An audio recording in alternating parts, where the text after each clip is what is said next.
Hello and welcome. Tonight we're looking at the tricky business of adaptation, turning books into movies. Now, we are a book club. We love them, don't we? Which makes it very easy to take the hard line that films wreck books. I'm sure we can all rattle off a list of travesties, beloved books which have been put through the film industry mincer and emerge mere shadows of their former glory. And that sense of betrayal when it happens, it runs so deep. It makes you furious. I mean, how dare they? How could they get it so wrong? But if we calm down for a minute, I'm sure we'll remember the one or two or dozens or hundreds of great films which have come from literary sources. It's always been a hot-button issue amongst readers, so we thought, high time we talked about it. Let's meet our panel tonight. Anna Kokkinos is a filmmaker who's adapted some extremely difficult books in her career, including Christos Tsiolkas' debut, Loaded, which became her debut feature, Head On, and Rupert Thompson's The Book of Revelation. John Marsden is an author who's recently had the first of his Tomorrow series, Tomorrow When the War Began, adapted to the silver screen and has lived to tell the tale. Margaret Pomeranz is a writer, a critic, and for our purposes tonight, a passionate reader and film lover. And John Colley has walked both sides of this fence. He's a novelist and a screenwriter. He adapted Patrick O'Brien's Master and Commander with director Peter Weir and is currently working on the adaptations of Tim Winton's Dirt Music and Robert Drew's The Drowner. Please welcome them all.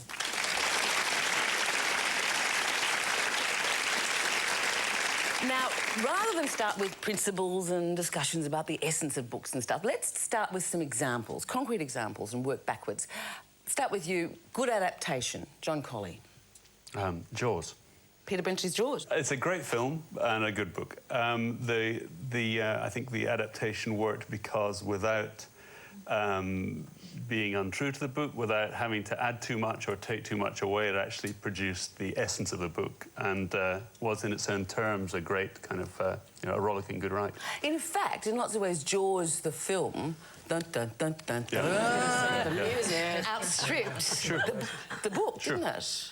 And I wonder if that's actually quite common, that it's not always a bad book, but it was an ordinary book, but a pretty spectacularly successful movie, the first of the big summer blockbusters. Yeah, quite.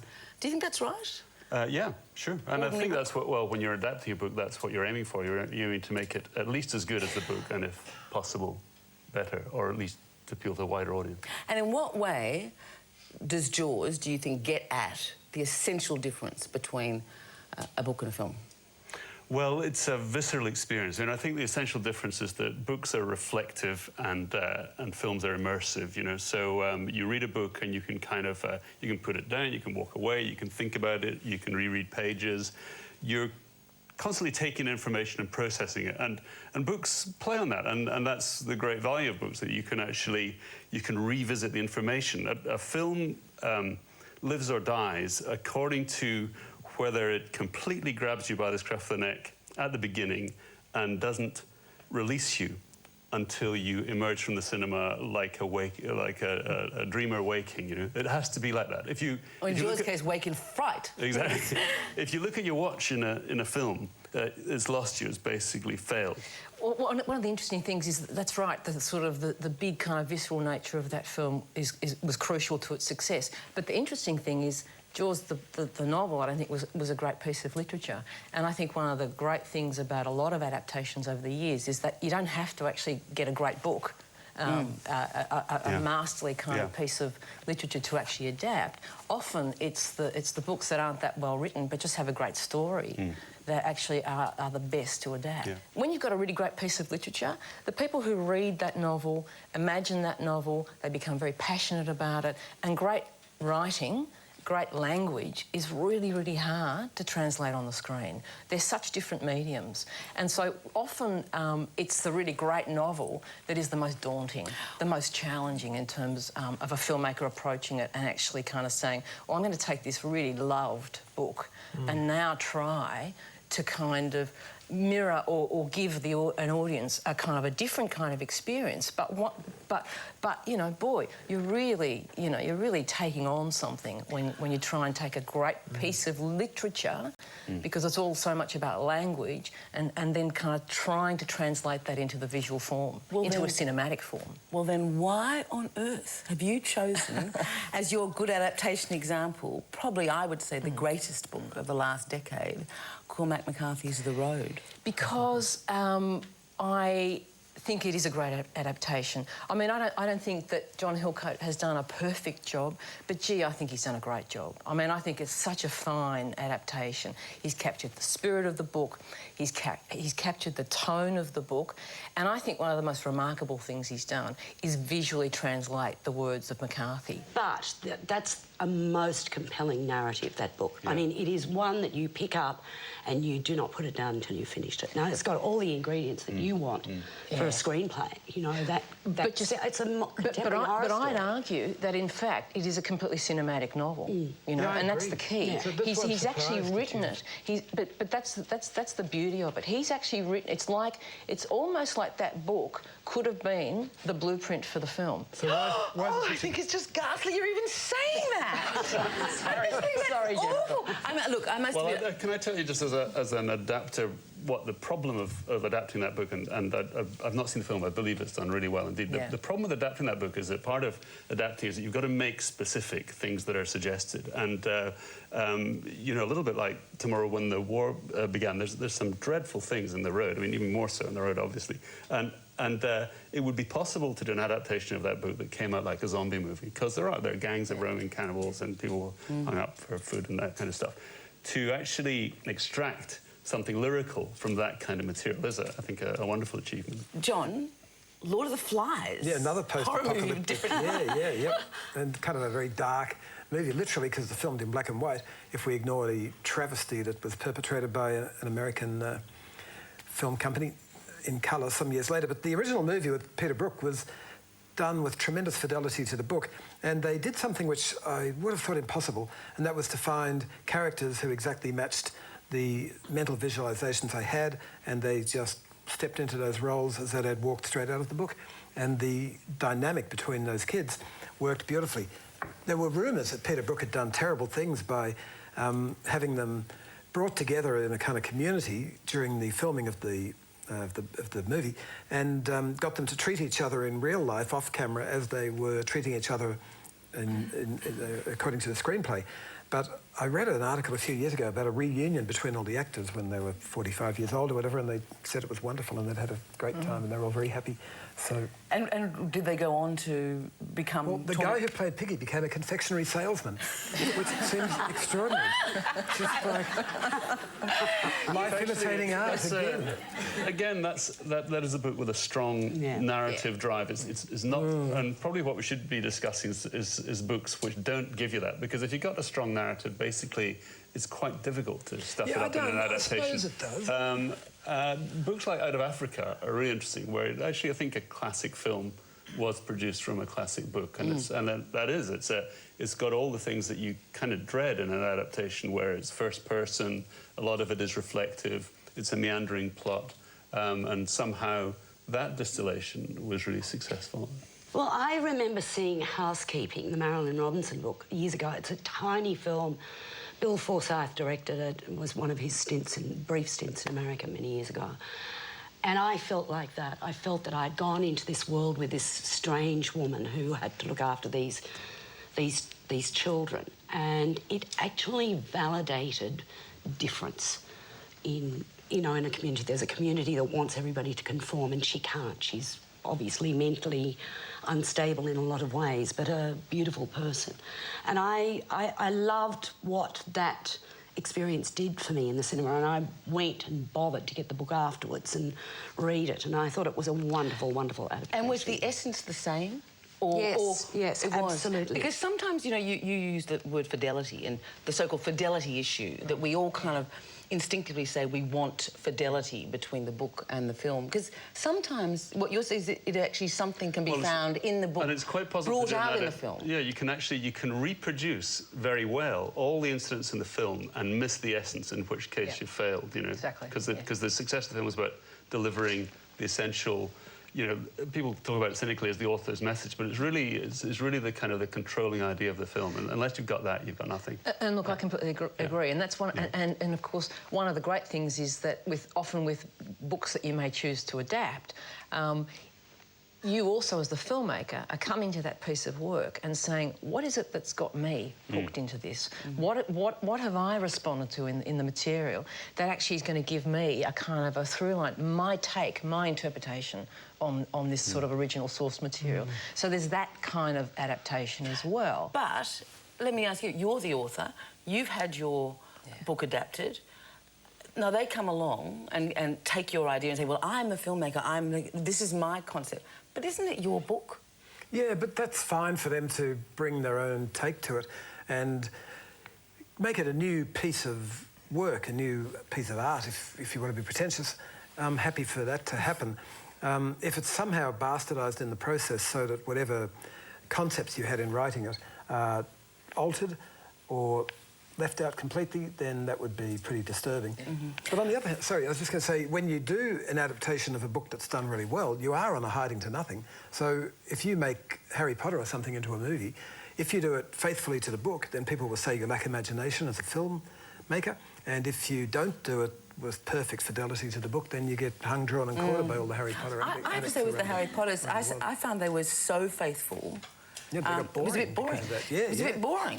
And that's where the flair of the filmmaker's got to come in, because they've actually come in and said, look, this is really what this film, you know, this is what it's about. This is the bit that I'm really going to struggle with. And I think successful adaptations do that really well. Margaret, your choice for a good adaptation. I know. No one likes it. But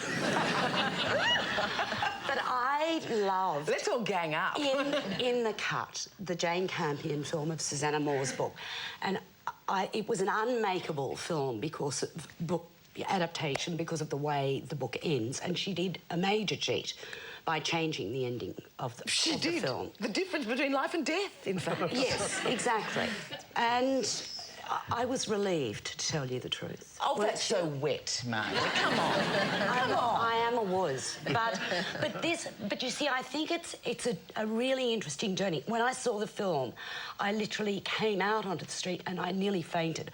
I think that she has the ability to trawl women's sexuality in such a deep and profound way. Jane Campion? Yes. Or Susanna Moore? Both.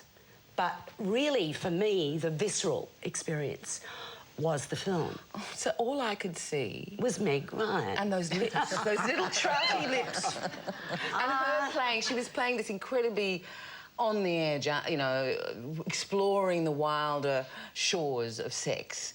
And it was you know, I mean, it's embracing death as well, because I don't know whether people have read the book, but it is about a woman who witnesses a scene in a bar, and then the woman who's involved in the scene is later murdered, and she can identify the man who was in the scene not by his face but by a tattoo on his wrist.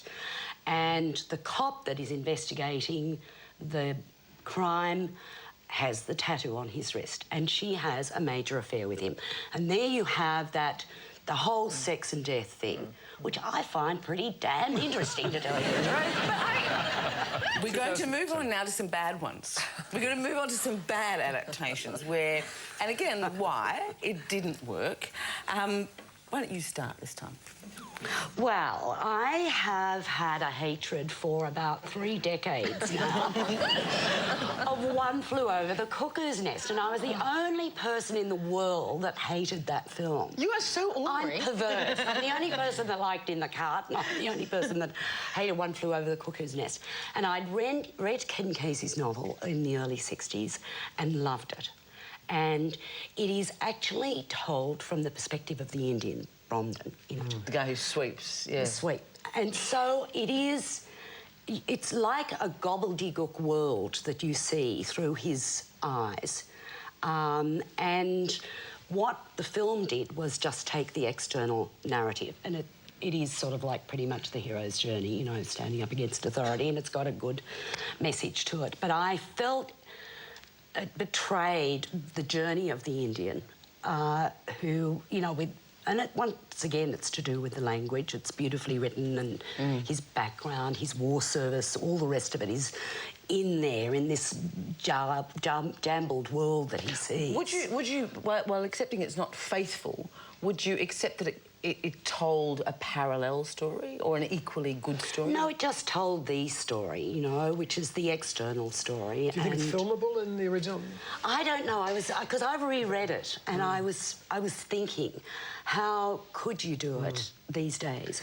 And I actually think it would be a good one to try. You actually liked the adaptation, Yeah, I didn't you? did. I loved it. And but I respected the fact that there was a big difference between the novel and the film, and the film was not nearly as profound.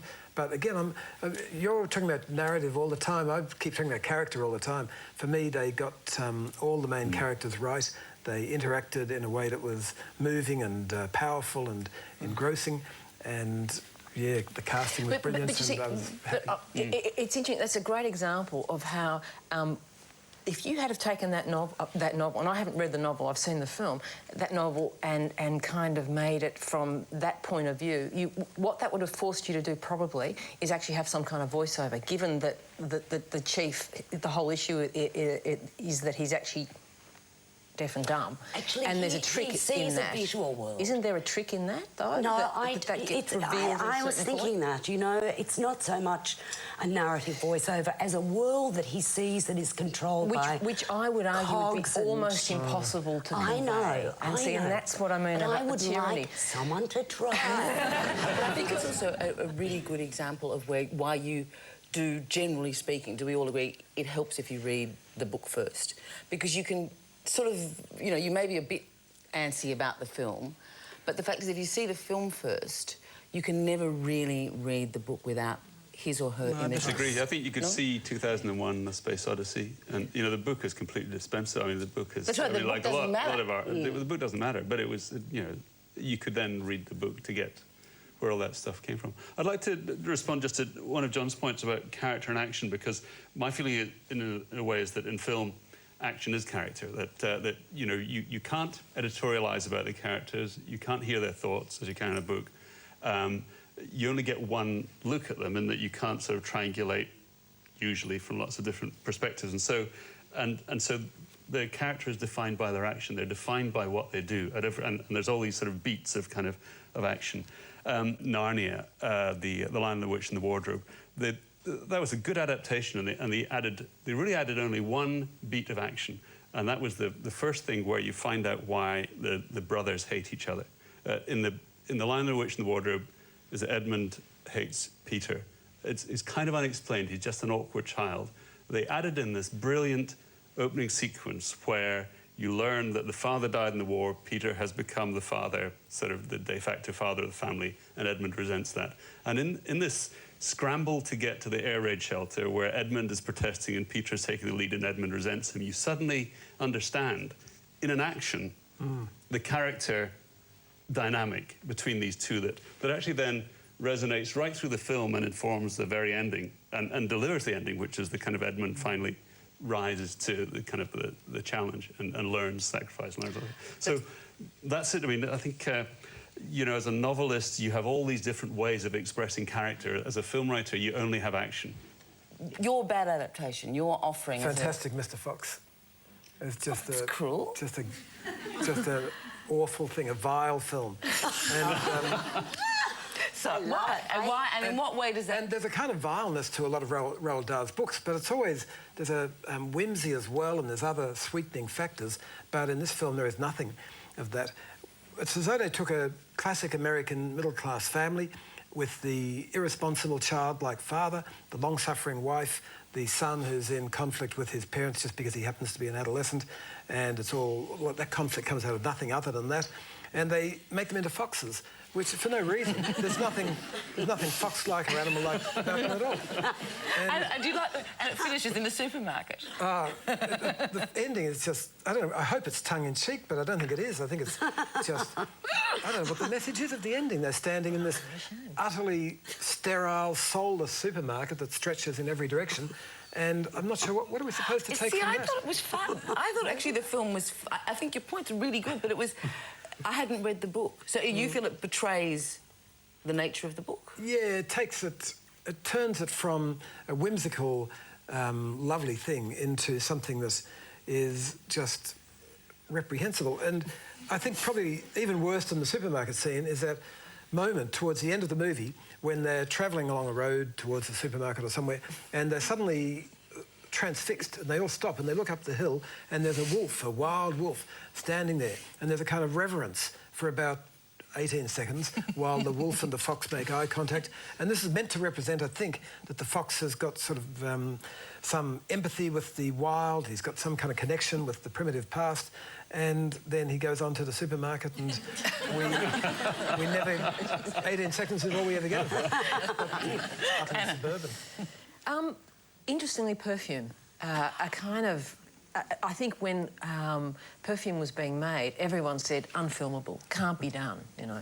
And of course, you know, a story that's so palpably about the world of smell and the fact that there's this central character who can only experience the world through smell and sense was always going to be problematic.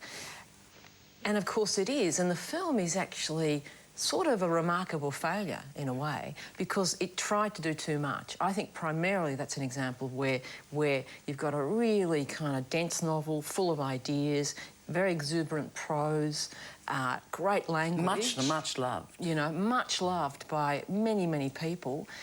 And in a way, Tom Twyker kind of tried to sort of mirror the bigness of the book in a way, and I think he tried to do too much. Film, you have to distill... You can't have too many ideas in a film, you know. In a novel, you can read a half a page and there are 1,000 ideas that can actually be thrown at you by the writer. Whereas in film, you actually have to go the opposite of that. You have to distill and find the one central idea that is going to carry the narrative and carry your story, and then what you hope is that all the complexities of what you're actually dealing with kind of flow from that central, simple idea. Yeah, and I think a great example of that is, I mean, I think you've said, John, that most novels for adaptation, you take about 70 pages, isn't that right? Roughly 70 pages? Well, just the sheer length. I mean, a novel's, what, 100,000 words? You know, a film script is 30,000 words, so you're having to cut into, or to distill into a third of its previous length. Yeah. When you're taking a book that is as loved as Perfume, you know, I mean, for me, it's that book that if you're giving a book to someone who's not a big reader, that's the book I'll always... because it's almost fail-safe. It's just so readable, so entertaining. I didn't like it. You didn't like it? No, I didn't. Isn't that strange? I think we're going to see each other out the back. But it is strange, because you are a big reader. No, I know. I just never clicked into Perfume the way the rest of everybody in the world did. But I mean, obviously, I don't belong in this world. With the exception of Margaret Pomeranz, I think it's very hard, particularly that the onus then on the film is so much higher. No, and that's why I feel conflicted even kind of saying... I mean, I think, as I said, I think it's got remarkable moments and, you know, that just take your breath away. There really is the moment when he inadvertently kills his first victim and then kind of pours over her body is so charged. Great moment. But a legendary flop. Everyone hated it. But everyone hated it. But I guess what I'm saying is it's worth revisiting because I'm conflicted about it. I think it's remarkable, but it's sort of a failure. Is The Golden Compass your nominee? I think people who are adapting blockbusters should look at The Golden Compass and say, well, here's what we're not trying to do. We're not just trying to, as somebody said about Harry Potter, we're not just trying to hit all the bases and reproduce all the favourite characters and the favourite scenes, because that in itself is not enough. the film has to have meaning, and you need to distill that, and that's your job as an adapter. And you know, you've got to have a good filmmaker and a brave one at the helm. I mean, I can't wait to see Tim Burton's Alice in Wonderland. I have no idea what he's done. I'm sure I will hate that. Maybe, but at the same time, you've got a filmmaker that is absolutely who has no idea about story. No, he doesn't. Have you ever seen a Tim Burton film that has it's going to be... And Alice in Wonderland doesn't have a story. So, what, I mean, the combination of these two is that they're perfectly matched. It's going to be a disaster. You're still too hung up on story. I confidently predict that Alice in Wonderland is going to be a complete dog of a movie because the film has no narrative and Tim Burton doesn't have a narrative bone in his body. But it's a great book. John, we've both completely trashed our careers now because we're starting insulting our colleagues. But Alice in Wonderland is full of characters and no narrative, which is kind of... you were saying before, characters prove and my narrative. point. Well, here's a solution. It's going to be a huge success now. Here's a solution. I mean, I would look at a book. I mean, we were chatting before about Oscar and Lucinda. Yeah. But I was looking the other day at the film of Bliss, because there's going to be an opera of Bliss. Now, I thought it was a great book. Yeah. Awful movie, or certainly in terms of the way it's travelled. Now it looks like it's going to be an opera. Now, sometimes I reckon if you adapt, we mustn't go too far down that rabbit burrow, but if you adapt into a different medium, like a play... Oh, I think there are definitely... Or like Cloud Street made a great play, and I think Bliss will be a really interesting opera, but it wasn't a good movie. There's some things that finally find their medium. You know, I was talking to some people recently about doing a film about climate change conspiracies, actually, and it struck me then that climate change needs to be done as a play because it's essentially a declamatory problem. It's about the power of words, about the power of language and the power to influence people, and that is best expressed on a stage. And it's something that film doesn't actually do nearly so well. Yeah. No, I agree. It's not a declamatory medium. You know, I thought the big difference, which is also about one's individual relationship with a book or collective with a film, is, you know, when you get to a great moment in a book, you look away, you think, you look up. But a great moment in a film, you just... Your point about the... I've actually thought about the unfilmable book is actually the life of Muhammad. You're not allowed to show Muhammad, represent Muhammad, according to Muslim faith, an image of him. So the challenge of doing a biopic about Muhammad is probably the ultimate filmmaker's dilemma, and that's going to be my next project. Your next project. Good luck. We probably will go on for a long time, but that is our program for tonight. A huge thank you to my guests. I'm sure you've enjoyed hearing from John Colley, Margaret Pomerantz, John Marsden and Anna Coconut. Thank you.